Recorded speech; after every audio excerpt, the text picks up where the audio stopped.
Get ready. Three, two, one, start.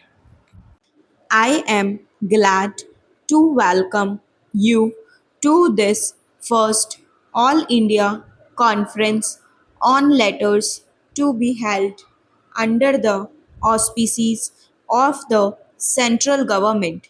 The history of India's achievement in the field of letters extends over millenniums and is evidence of the innate genius of the people and the encouragement and support extended by enlightened kings and other lovers of letters. These great traditions still remain, but for reasons which are well known. The patronage, which in the past was extended to literature by the state, has been absent ever since India lost her independence. Now that India is free, it is imperative that we try to make up for the lost ground and create conditions in which our languages can develop their innate potentialities and contribute to the heritage of the world.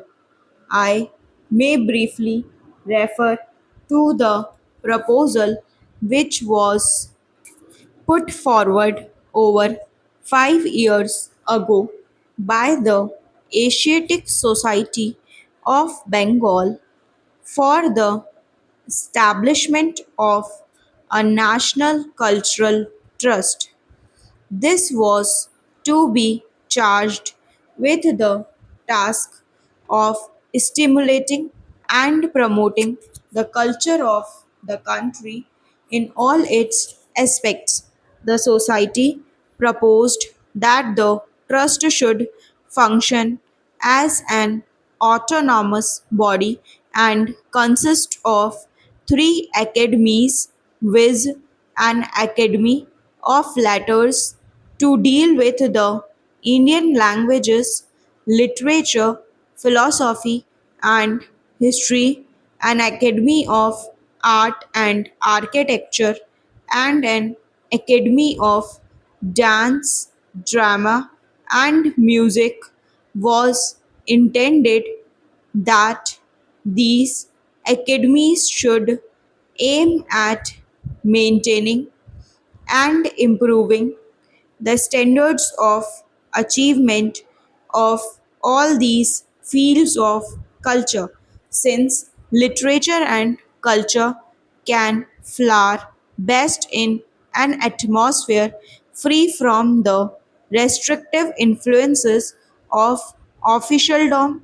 It was proper for the Asset Society to recommend that the trust should be an independent body, predominantly non official, of its composition and operate through its own agencies in order to give greater freedom to the trust and made to independently of annual grants from the central or provincial governments.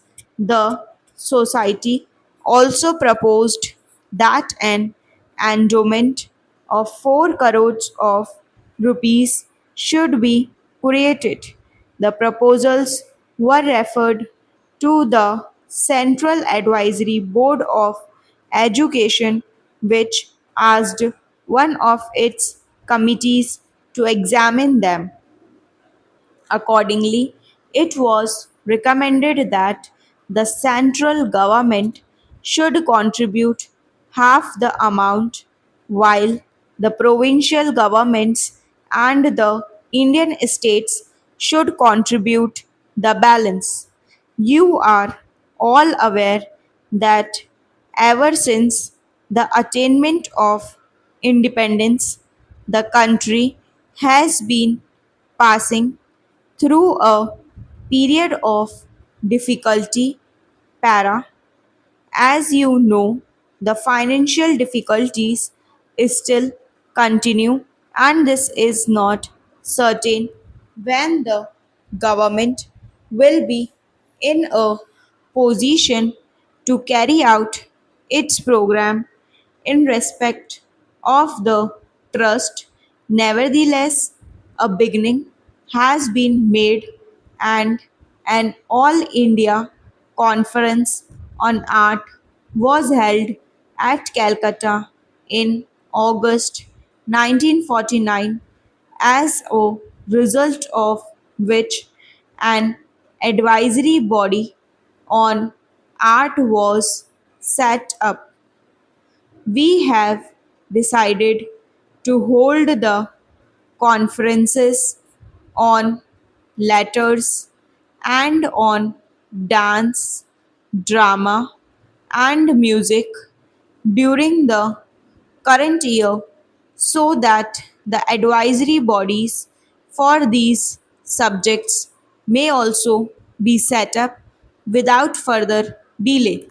In the pursuance of this decision that we have met today, and I am hopeful that your deliberation will help us the attainment of our objectives. Para, I am glad to find this array of non official talent in this assembly, the more so as the importance of non official initiative in the fields of culture cannot be overemphasized. If you look at the agenda, you will find that the first item for your consideration is a proposal for the establishment of an Indian Academy of Letters which will coordinate literary activities in all the Indian languages. Coordinate is perhaps an unfortunate word because all literary creation is an expression of the freedom of the spirit and does not lend itself to control and organization. What, however, an academy can do is to consider ways and means for the preparation and maintenance of an overall survey of literature in all the Indian languages so that through greater knowledge of one another's efforts, literary man and woman in all the languages can be spurred to greater activity and help in the creation of a literature which is comparable to that of the advanced languages of the world.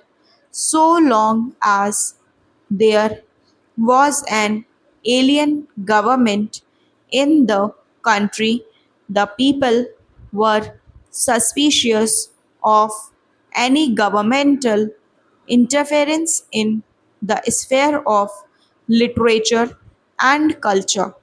This was natural, for the people feared that such interference would have political implications. Today, with the establishment of a national government, there need be no such political fears, and some people, in fact, expect the government to be entirely responsible for the development of our languages. I would, however, like to state that even a national government cannot and should not be expected to develop literature and culture through official orders. The government should certainly help both by material assistance and by creating an atmosphere which is congenial to cultural activities. But the main work of the development of literature and culture must be the responsibility of individuals endowed with talent and genius. Stop.